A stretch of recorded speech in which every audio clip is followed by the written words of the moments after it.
E eu só consigo me reequilibrar a partir do momento em que eu paro para viver o Evangelho. E não há problema algum nós reconhecermos as nossas falhas. E não é para os outros que nós precisamos reconhecer, é para nós mesmos. Porque o Evangelho, ele além de ser base, ele nos mantém firmes. A pergunta que permanece é assim, ó, quanto disso realmente modifica a nossa conduta? O que todos esses acessos que nós temos modifica a nossa conduta? Só modifica a conduta quando eu pego todas essas informações e faço o que Kardec ensinou. Filosofia, ciência e religião. Pego todas essas informações e penso, tá, isso daqui, se essa informação, se eu levar, por exemplo, lá para a casa espírita, eu vou compartilhar com o pessoal, isso vai edificar ou isso vai só trazer fofoca? É algo muito complexo de você mensurar o equilíbrio disso tudo. Por que não basta ter o Evangelho ele salvo no celular, né? Porque hoje muitos jovens adultos, inclusive crianças, tá? Eu tenho uma visão muito importante de que as crianças elas devem ser iniciadas na religião que os pais acharem que é correto. Ela não tem que ir para a escola, não é obrigatório por lei para a escola, querendo ou não querendo. Por que querendo ou não querendo eu não devo forçar o meu filho até o momento em que ele tiver consciência de escolha a seguir qualquer tipo de religião, desde que seja pregado o Evangelho do amor? Essas informações também chegam nas nossas crianças. Já diz o Evangelho lá, missão do homem inteligente na Terra. Você foi colocado em um ambiente rodeado de pequeninos para que você possa edificar aquelas cabeças que serão pensantes. Mas enquanto elas não pensam, nós precisamos pensar e raciocinar por elas. Isso também é viver o Evangelho.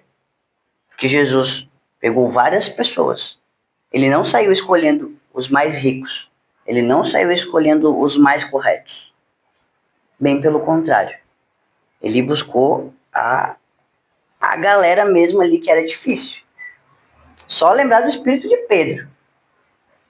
Brabo, briguento, qualquer coisinha já queria sair no soco.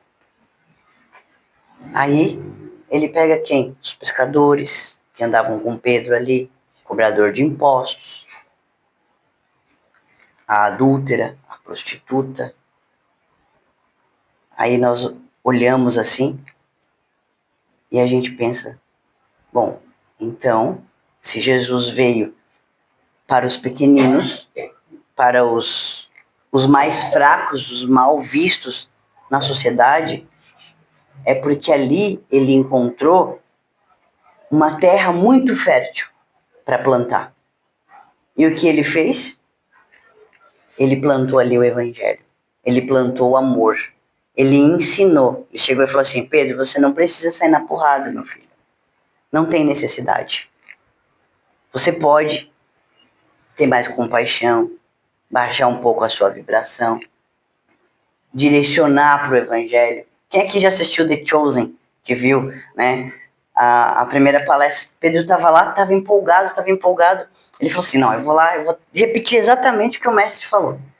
Aí ele foi lá e fez aquela palestra dele, as pessoas começaram a chegar, e de repente Mateus, que estava junto com ele, chegou e falou, você não falou nada do que o mestre falou.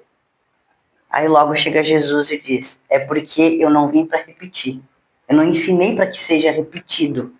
Eu ensinei para que seja acrescentado. Então nós temos um evangelho vasto e nós precisamos acrescentar. Hoje, nós acordamos, antes de agradecer, nós já estamos verificando as notificações do celular. E eu falo nós porque eu faço isso. Minha mãe já até coçou a cabeça ali, porque ela também é do mesmo jeito. Nós somos advogados e nós temos um hábito feio que nós estamos tentando modificar. Nós acordamos, a primeira coisa que a gente pega é o iPad, vamos abrir os processos, prazo processual, se entrou alguma coisa, se não entrou alguma coisa. E aí, quando eu estava estudando para esse evangelho, tá bom, eu já entendi o recado. Já sei. Primeiro agradece, depois trabalha. Pronto, resolvido. Mas antes de ouvir, às vezes, o nosso próprio coração, a nossa própria respiração, nós já estamos ouvindo a opinião do mundo. Nós temos em casa três Alexas, né? 3 Alexas em casa. Alexa, a gente pode programar para ligar ou para desligar a TV. Antes ela fazia isso. Já aparecia, a gente acordava com as informações do jornal. Certo? E antes mesmo de organizar o nosso pensamento, a gente recebe o quê? Cobrança, comparação, notícia ruim e expectativas irreais. E é isso que nós estamos nutrindo o nosso espírito, nós estamos, digamos, tomando o café da manhã espiritual errado. Estamos começando assim com um nível de gordura saturada para quem quer buscar passar um dia saudável. Passar um dia com pensamentos mais límpidos. Não quer dizer que nós vamos nos tornar santos. Não agora, tem muita vida pela frente ainda. Né? Mas a gente já começa a galgar esse caminho. Tentar modificar esses hábitos. Porque viver o evangelho é igual à academia. É hábito. Pode ser que agora eu não consiga fazer de uma forma genuína. Mas se eu colocar como um objetivo, logo ele se torna gostoso, e se a gente não faz, a gente sente falta. Quem tem o hábito de fazer o evangelho no lar sabe, chega dia e hora. Se acontece qualquer tipo de imprevisto, e no nosso caso é raro, mas às vezes acontece, que nós transmitimos ao vivo. Então, além do nosso compromisso conosco, com a espiritualidade, ainda tem com os espectadores. Nós sentimos falta. Quando a gente não consegue transmitir, nós paramos, nós fazemos o nosso evangelho. Né? E depois, por quê? Porque viver é diferente de simplesmente ir lá e dar um check. Porque a gente vive de lista, de checklist. O que eu tenho que fazer no dia? X, Y, Z, tá. Chega no final do dia, vou lá ver o que eu fiz. Fiz isso, fiz aquilo, não fiz, joga para outro dia. Nós estamos automatizando muito a nossa vida. Nesse ambiente, gente, o evangelho, ele surge como uma espécie de modo avião do espírito. Tem momento que nós precisamos colocar a nossa mente em modo avião e deixar só ele agir naquele momento. Porque nós buscamos o princípio... Essa água é para eu tomar, tá? Eu vou tomar, eu consigo. Nós partimos hoje de um princípio tão automatizado da nossa vida, assim, que acontece qualquer situação, nós estamos fazendo ao contrário do que Jesus ensinou. Ele ensinou primeiro Deus, primeiro pensar, né? Raciocinar. O que Deus pode me ajudar? Como que eu posso agir sendo um cristão, sendo um espírita? Mas não. Nós deixamos primeiro o quê? Aquele ser ainda animalesco que habita dentro de nós. Numa discussão, por exemplo. A pessoa vem, não concorda com uma opinião minha, eu já viro um bicho, já quero sair igual o espírito de Pedro. A gente só não sai na porrada porque é crime, não pode. Viu? Nós já queremos ir direto pro embate. E aí quando a gente para pensar, e isso quando a nossa mente não fica assim, mas se eu tivesse lembrado, eu tinha falado isso naquela hora. Eu teria falado. Com certeza. A gente fica pensando e revivendo as discussões, mudando o enredo do que eu pudesse ter feito. E aí nós estamos caminhando assim, a gente precisa caminhar ao contrário. A gente passa por tudo isso para depois pensar, poxa, mas eu sou espírita, né? Eu sou cristão.